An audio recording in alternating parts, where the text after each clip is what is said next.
తన అంటేనే ప్రశ్నించే వ్యక్తి, ఎదిరించే వ్యక్తి. ఎందుకంటే ఇప్పుడే మేము వింటున్నాము, ఎక్కడైతే ఎమ్మెల్సీ ఎలక్షన్స్ అవుతున్నాయో అంతటా కూడా గవర్నమెంట్కు వ్యతిరేకంగా మా చదువుకున్న సోదరులందరూ కూడా ఓటేసి ఇటువంటి ప్రభుత్వాన్ని దించేది నాంది పలికిరని కూడా మేము అనుకుంటున్నాం. ఇక్కడ జీవన్ రెడ్డి గారు కూడా మా గ్రాడ్యుయేట్ స్క్వాడ్ నుంచి కాంగ్రెస్ నుంచి కాంటాక్ట్ చేశారు, అతను కూడా లీడ్లోనే ఉన్నాడు. అదేవిధంగా అతను ఎవరైతే టీఆర్ఎస్ అని సుధాకర్ రెడ్డి టీఆర్ఎస్ నుంచి లాడారో అతను కూడా 4th ప్లేస్లో ఉన్నాడు. ఎక్కడైతే ఇప్పుడు వరంగల్ అండ్ నల్గొండలో కూడా సిపిఐ గెలిచింది.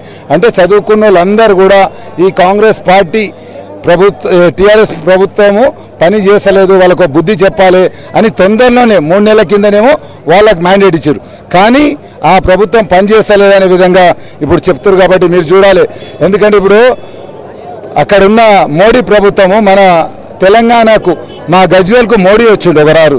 ఆ రోజు వచ్చినప్పుడు మన కేసీఆర్ గారు పక్కకే ఊక్కున్నారు. నాకు ఏం కావాలనో ఆయనకు తెలుసు అని అన్నారు, కానీ ఆయన ఏమి ఇవ్వాలని కోరలే. మరి మన దగ్గరికి ఒక జాతీయ ప్రాజెక్ట్ రాలేదు, మళ్ళా కోచ్ ఫ్యాక్టరీ కాగజ్ నగర్లో రాలేదు. ఈ విధంగా సెంట్రల్ నుంచి ఏ ప్రాజెక్ట్ కూడా తీసుకురాని దద్దమ్మలు 15 మంది ఎంపీలు ఉన్నారు. ఇప్పుడు 16 కావాలని అంటున్నారు. అతను ఏమి చేయలేడు. ఎందుకంటే మీ అందరికి తెలుసు, రాజశేఖర రెడ్డి గారు ఉన్నప్పుడు పొద్దున 4:30 నుంచి రాత్రి 12 గంటల దాకా పనిచేస్తుండే. అదే ఇప్పుడు చూస్తున్నారు మీరు, ఇందిరాగాంధీ గరీబీ హటావ్ అనే నినాదంతో అప్పుడు అందరికీ సేవ చేసింది. తర్వాత సోనియా గాంధీ వచ్చి ఉపాధి హామీ పథకం పెట్టింది. మరి ఇవాళ రాహుల్ గాంధీ కూడా మినిమం శాలరీ పథకం అని ఒకటి తీసుకొచ్చారు.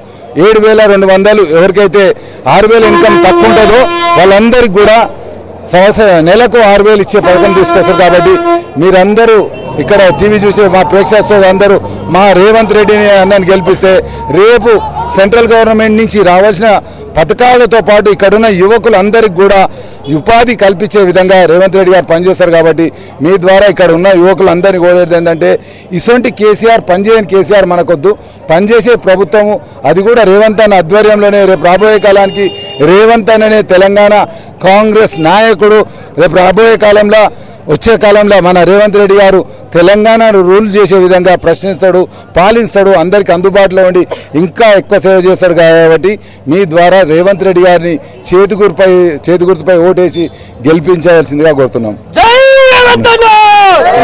అని మాట్లాడారు. కాంగ్రెస్ లో గెలిచిన ఎమ్మెల్యేలందరూ కూడా టీఆర్ఎస్ పార్టీలో చేరినారు కదా, దానిపై ఏమంటారు? మీకు తెలుసు, వాళ్ళు ఏదో ప్రభోల లొంగిపోయి వాళ్ళకి పోతురు, కానీ వాళ్ళకి రేపు అర్థమవుతుంది. నేను కూడా కాంగ్రెస్ నుంచి ఎమ్మెల్యే ఉండి తర్వాత టీఆర్ఎస్ పోయినా అక్కడ చీము రక్తం ఇజ్జత్ గురించి ఉండే నాయకుడు ఎవ్వరు కూడా ఉండలేరు. కేసీఆర్ దగ్గర ఇప్పుడున్న ఎంపీ అంటే ఇప్పుడు మినిస్టర్ 2 మంచిగా నిమ్మలంగా కూర్చున్నప్పుడు ఏదైనా ఫోటో చూసినావా? ఎప్పుడు కానీ ఇట్లా వంగే ఉంటాడు. అంటే కేటీఆర్ కొంగితే అది ఇజ్జత్ లేనట్టు, కేసీఆర్ కొంగితే అనుకోవచ్చు అందరు కొంగే ఉంటారు. అసలు ఇజ్జత్ లేని పార్టీలో ఎవ్వరు ఉండరు. వాళ్ళకు తెలియక మంత్రులు ఇస్తాము, ఒక ఆమెనేమో సన్ స్ట్రోక్ కొడుకు ఏదో 10 కాలం వేయండి, ఆమెకు తగ్గట్టే వేసిండు, కొడుకుకు కూడా సీట్ ఇవ్వలే. అందరినీ వచ్చేదాకా నమ్మిస్తాడు. ఫస్ట్ ఎంట్రీ అప్పుడు రెడ్ కార్పెట్ వరుస్తాడు, బయట దాకా వచ్చి దొరికిపోతాడు. మమ్మల్ని ఆ విధంగా దొరికిపోయాడు. మళ్ళీ సెకండ్ డే టేబుల్ మీదకి తినిపిస్తాడు, 3rd డే గేట్ కానీ ఉంటాడు, 4th డే మొత్తం గేట్ దగ్గర కూడా రానియాడు.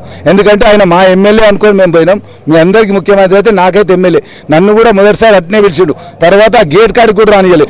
మేము అనుకున్నాం మా ఎమ్మెల్యే కదా, డోర్ కొట్టవచ్చు, సమస్యలు ఉంటే చెప్పొచ్చు అనుకున్నాం. ఆయన గేట్కే రానియలే మమ్మల్ని. అంటే మేము ఓటేసిన వాళ్ళం మా దగ్గర. ఆ విధంగా అతని మర్యాద ఉంటుంది.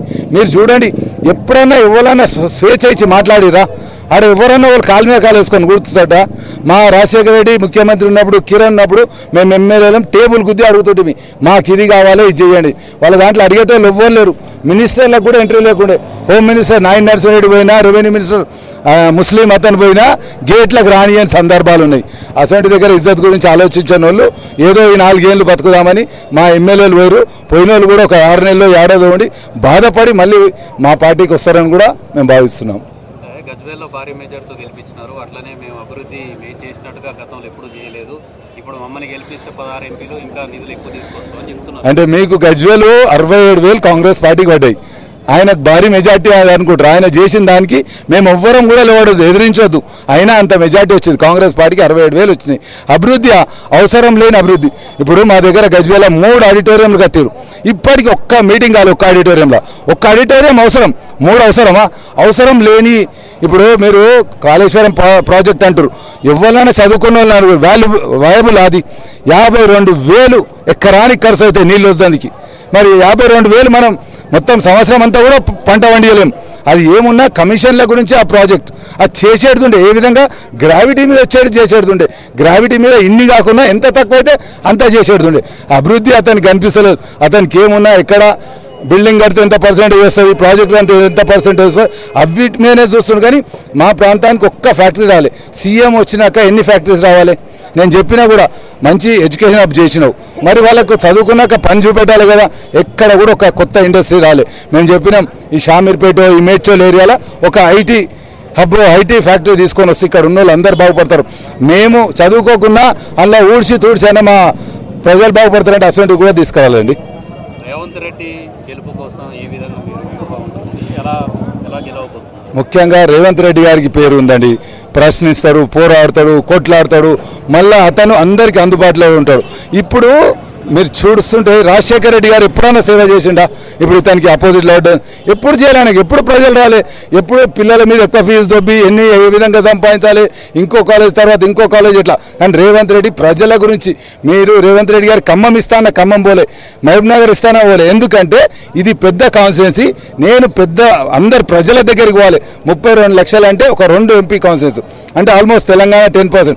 ఇక్కడున్న సమస్యలు, ఎందుకంటే ఇది మినీ ఇండియా అంటారు మల్కాజ్గిరి, ఇక్కడ గెలిస్తే నేను అంతటా గెలిచినట్టు ఆలోచనతో ఇక్కడికి వచ్చింది. మేము కూడా రేవంత్ రెడ్డితో పాటు కాంగ్రెస్ చేసే మేనిఫెస్టో అభివృద్ధి కార్యక్రమాలు రేపు రాబోయే కాలంలో మేమే చేయగలుగుతాము. మోడీ ఏదో నమ్మించిపోయాడు. ఇప్పుడు మోడీ వర్సెస్ రాహుల్ గాంధీ. ఈ చంద్రశేఖర్కు రేపు మాకు మెజార్టీ వచ్చినాక మాకు కూడా అమ్మే ప్రయత్నం చేస్తాం వాళ్ళ ఎంపీలను. కానీ మాకు వాళ్ళ ఎంపీలు అవసరం లేదు. మేము అందరికన్నా మంచిగా సెంట్రల్ గవర్నమెంట్లో కాంగ్రెస్ పార్టీ అయితేనే మంచి పథకాలతో పాటు బీద ప్రజలకు ఇవాళ ఎంత మంచి రాహుల్ గాంధీ స్కీమ్ అనౌన్స్ చేసిండు, మినిమం వేజెస్ స్కీమ్ది. ఆ విధంగా ప్రజలకు సేవ చేసేది కాంగ్రెస్ పార్టీ చేస్తారని మేము భావిస్తున్నాం. Subscribe us and press the bell icon for more interesting updates.